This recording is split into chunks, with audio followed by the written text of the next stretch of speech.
Le 28 octobre 1933 paraissait dans l'Action française la critique de François Vineuil du film américain Thomas Garner, The Power and the Glory, texte intégral.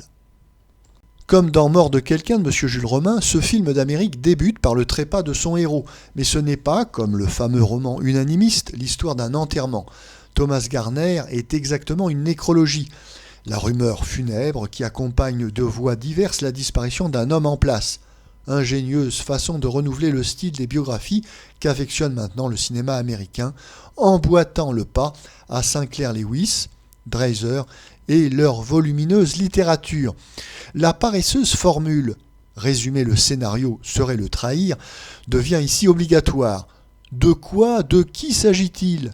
Thomas Garner, pour qui les orgues gémissent majestueusement dans la cathédrale, fut un self-made man, un homme qui s'est fait tout seul. Quel a été le secret de cette carrière ?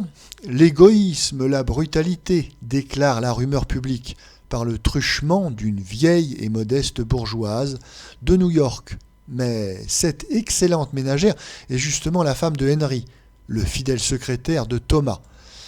Henry dira ce qu'il a vu depuis 30 ans, ce qui absout, à son avis, l'extraordinaire Thomas.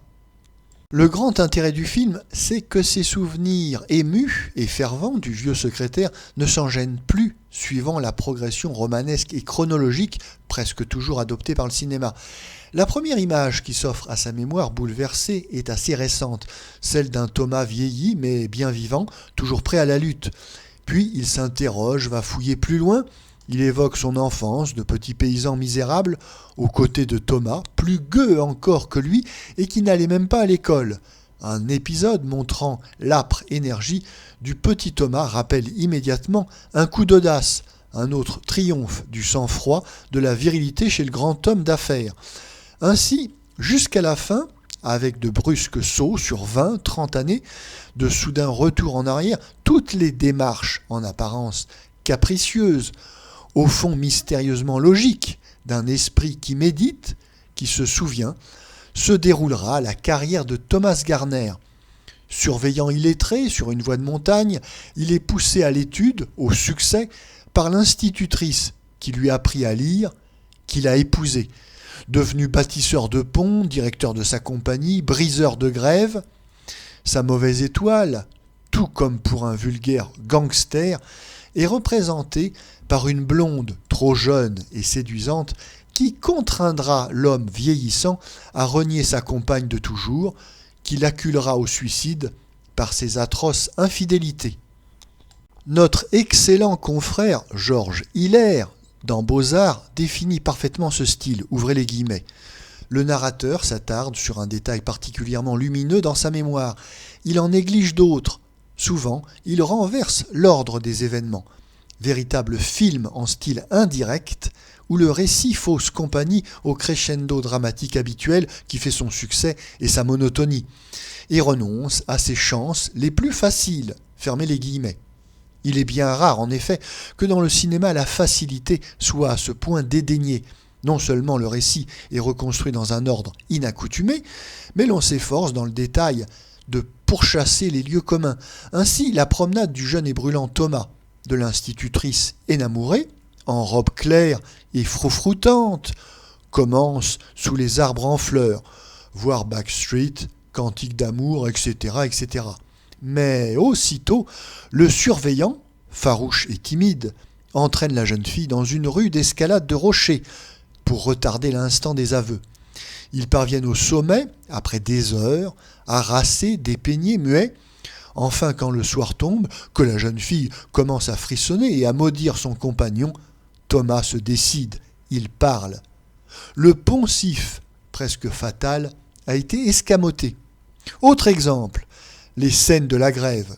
Sur 1000 écrans, cela commencerait ex abrupto par un formidable ourvari. Mais les auteurs de Thomas Garner savent que les contrastes du calme et du tumulte se sont usés par répétition. Les premières images de la grève apparaissent sur un fond musical. Seule la scène du meeting comportera les bruits de foule nécessaires. Tout cela, dira-t-on, n'est que d'une nouveauté relative. Il est vrai. Tous les procédés d'exposition dramatique sont contenus dans la tragédie des Grecs, la tragédie du XVIIe siècle, et le cinéma ne fait bien souvent que les matérialiser. Le style de Thomas Garner est manifestement concerté. À tout prix, l'on voulait éviter les tournures, les vocabulaires habituels. C'est souvent le plus sûr moyen de faire long feu. Mais il faut bien en convenir, si tout est volontaire dans Thomas Garner, si l'originalité du découpage est très calculée, la partie est cependant gagnée, car l'on ne sent jamais l'effort. Le sens de la vie, que possèdent presque tous les narrateurs anglo-saxons, l'emporte. Les images semblent naître comme au hasard des réminiscences du vieux secrétaire. Chacune de ces images est pourtant indispensable dans cette biographie. Songeons aussi à la hardiesse de cette entreprise comparée au métier linéaire, étroit, de Léonce Perret, Berthommieux, Hugon, Tourneur, de Pabst lui-même, de tous les compilateurs de comédies et de mélos, de 200 Américains, enfin. L'on a peut-être vu des films d'Hollywood mieux joués, c'est-à-dire avec des acteurs, Paul Muni par exemple, dont les qualités personnelles comptaient beaucoup plus. Dans Thomas Garner, le rôle de Colin Moore, Spencer Tracy, entre autres comédiens, est entièrement soumis aux nécessités du découpage, aux volontés des auteurs. Leur très grand mérite est d'offrir à ce cinéma qui a retrouvé le libre exercice de tous ses moyens une matière vivante d'une admirable plasticité. La mise en scène est sobre, juste. Quelques fragments sentent un peu trop le studio, et pas le meilleur studio, par exemple les scènes du chemin de fer, mais nous ne demandons pas aux Américains d'avoir un goût infaillible. Y a-t-il une morale à Thomas Garner ? Félicitons-nous en tout cas qu'elle soit peu appuyée. Le vieux secrétaire ne plaide pas pour son défunt patron, il l'explique. Remarquons au passage cette notation assez profonde sur le rôle de la première épouse de Thomas, l'institutrice, à qui le businessman doit tout selon la formule. Ce sont au fond ses propres ambitions qu'elle poursuivait en stimulant le pauvre employé. Combien de femmes ont ainsi travaillé à la puissance d'un homme pour franchir derrière lui les échelons de la société, en faire l'instrument d'une fortune qu'elle n'eût jamais pu atteindre elle-même. Le titre anglais de film, Pouvoir et gloire, en dit mieux les intentions. Que la chance, la richesse peuvent aller de pair avec la misère morale. Pour le coup, ce n'est pas un thème nouveau, mais n'oublions pas que cette fois, il est américain. Que le cinéma d'Hollywood commence à suspecter la prospérité matérielle, voilà un symptôme qui mérite d'être retenu. Certes, le personnage de Thomas Garner n'est pas jugé. L'Américain moyen, représenté ici par le secrétaire, dit de ce prodigieux agioteur, ouvrez les guillemets, il était d'une autre essence que nous, fermez les guillemets, comme s'il s'agissait d'un grand savant, d'un artiste de génie.